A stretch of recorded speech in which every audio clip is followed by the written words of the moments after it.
Ele realizou milagres extraordinários, feitos inexplicáveis, obras além da compreensão humana, fez milhares de discípulos, cumpriu todas as profecias feitas pelos profetas que vieram antes dele, foi chamado de Mestre, Verbo encarnado e Cristo, ensinou coisas que nenhum outro foi capaz de ensinar, ressuscitou dos mortos, foi assunto nos céus, e até hoje não foi considerado o Messias enviado de Deus pelo povo judeu. Mas se realmente todos esses relatos sobre a vida de Jesus foram reais, por que o povo judeu não o considera o Messias, e até hoje esperam a vinda desse Salvador que não seria Jesus? Veja nesse vídeo. Quais os motivos pelos quais os judeus não acreditam que Jesus Cristo é o Messias? Vamos bibliografar para você. A convicção dos judeus na vinda do Messias tem suas raízes nas profecias do Antigo Testamento, as quais delineiam um líder político e religioso destinado a libertar Israel da dominação estrangeira, estabelecendo assim um reino justo e pacífico. Conforme a tradição judaica, o Messias seria um descendente do rei Davi, um líder carismático e poderoso, encarregado de restaurar a glória de Israel e proporcionar a salvação ao povo judeu. Contudo, Jesus Cristo não atendeu às expectativas messiânicas da época dos judeus.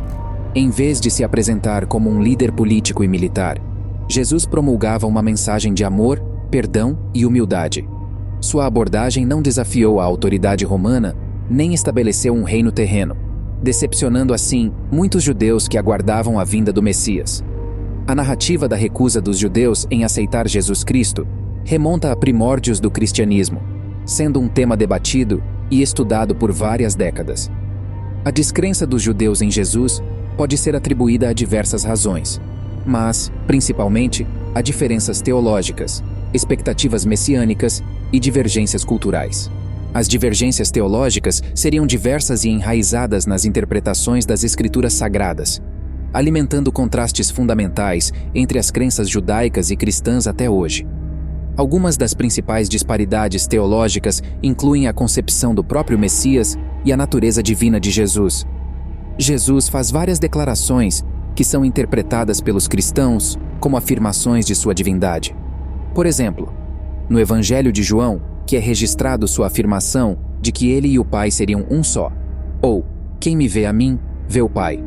Essas afirmações são fundamentais para a doutrina da Trindade no cristianismo, que sustenta que Deus existe como uma única entidade em 3 pessoas: Pai, Filho e Espírito Santo.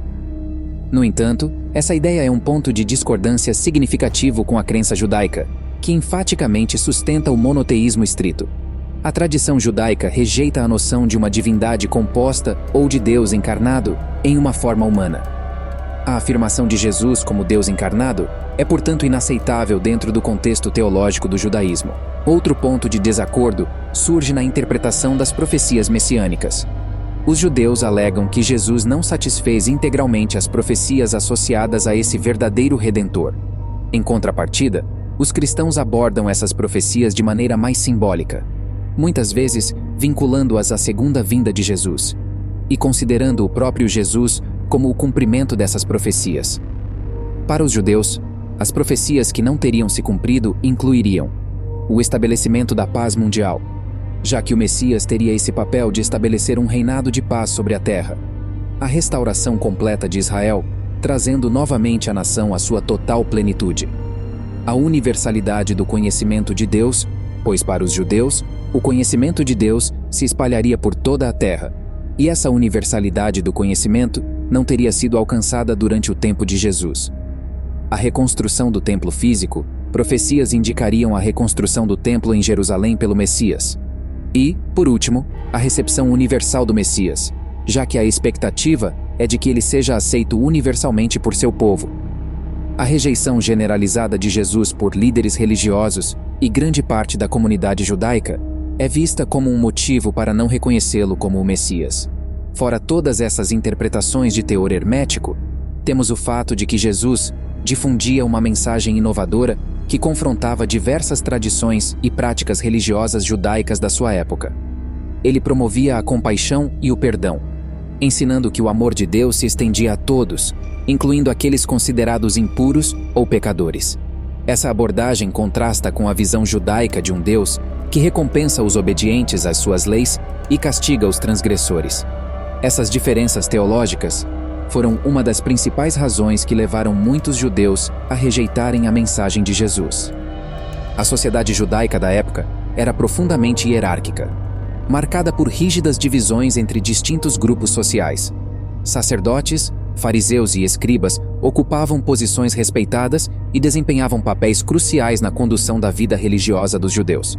Por outro lado, Jesus adotava uma abordagem única, pregando uma mensagem acessível a todos, inclusive aqueles considerados marginalizados, como doentes, pobres e pecadores.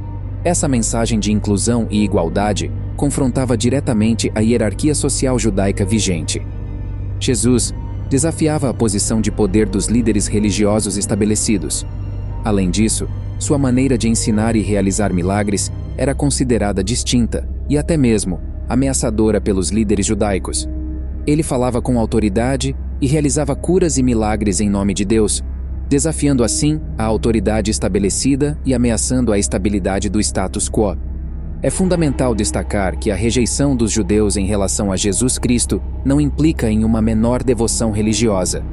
Os judeus continuaram a seguir sua fé e tradições, observando as leis e práticas religiosas mesmo após a morte de Jesus. Em suma, a recusa de Jesus como Messias não resultou de uma falta de fé, mas sim de diferenças teológicas, culturais e expectativas messiânicas. De fato, Jesus não foi esse líder político-militar que tantos esperavam que ele fosse, inclusive seus 12 discípulos. Não se encaixou em doutrinações humanas, apenas ensinou um caminho, uma verdade e, como consequência disso, uma vida para ser vivida de maneira abençoada. De fato, Jesus não reconstruiu nenhum templo. Primeiro, porque ele viveu durante um período em que o segundo templo estava de pé. O segundo templo, reconstruído após o exílio babilônico, foi destruído em 70 d.C., décadas após a morte de Jesus. Mas sua mensagem não era centrada na restauração de instalações físicas ou na busca de poder político. Em vez disso, suas pregações enfatizavam princípios espirituais, de amor, humildade e na chegada do reino de Deus, de modo que transcendiam as estruturas materiais. Pois o verdadeiro reino de Deus não é um lugar externo, mas ele se encontra dentro de nós. Seu Espírito é vivo dentro dos nossos corações, e a morada eterna, para a qual nós tomaremos lugar naquele grande dia, vai além da linearidade do tempo e de um espaço geográfico construído por pedras que um dia podem ser derrubadas. E é por isso que o reino de Deus é incorruptível, porque ele é espiritual e não pode ser construído por mãos humanas. Mas deixe sua opinião nos comentários. Jesus é ou não é o Messias enviado de Deus?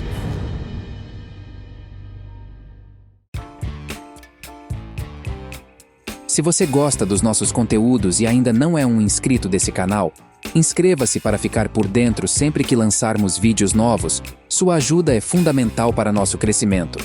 Até a próxima. Tchau!